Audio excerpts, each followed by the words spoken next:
Queequeg was a native of Rokovoko, an island far away to the west and south.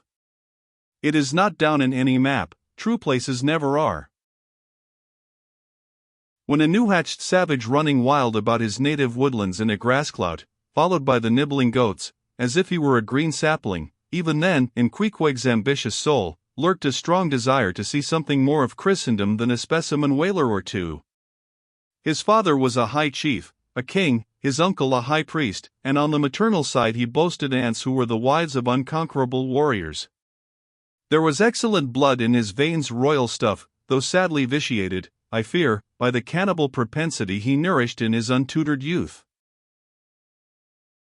A Sag Harbor ship visited his father's bay, and Queequeg sought a passage to Christian lands. But the ship, having her full complement of seamen, spurned his suit, and not all the king his father's influence could prevail. But Queequeg vowed a vow. Alone in his canoe, he paddled off to a distant strait, which he knew the ship must pass through when she quitted the island. On one side was a coral reef, on the other a low tongue of land, covered with mangrove thickets that grew out into the water.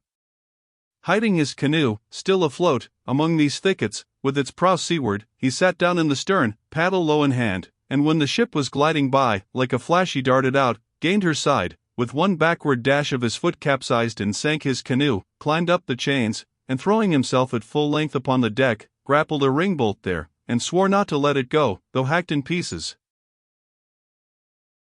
In vain the captain threatened to throw him overboard, suspended a cutlass over his naked wrists. Queequeg was the son of a king, and Queequeg budged not. Struck by his desperate dauntlessness, and his wild desire to visit Christendom, the captain at last relented, and told him he might make himself at home. But this fine young savage, this sea prince of Wales, never saw the captain's cabin. They put him down among the sailors, and made a whaleman of him. But like Tsar Peter content to toil in the shipyards of foreign cities, Queequeg disdained no seeming ignominy, if thereby he might happily gain the power of enlightening his untutored countrymen. For at bottom, so he told me, he was actuated by a profound desire to learn among the Christians the arts whereby to make his people still happier than they were, and more than that, still better than they were. But, alas! The practices of whalemen soon convinced him that even Christians could be both miserable and wicked, infinitely more so than all his father's heathens. Arrived at last in Old Sag Harbor, and seeing what the sailors did there, and then going on to Nantucket, and seeing how they spent their wages in that place also, poor Queequeg gave it up for lost. Thought he, it's a wicked world in all meridians, I'll die a pagan. And thus an old idolater at heart, he yet lived among these Christians, wore their clothes, and tried to talk their gibberish. Hence the queer ways about him, though now some time from home.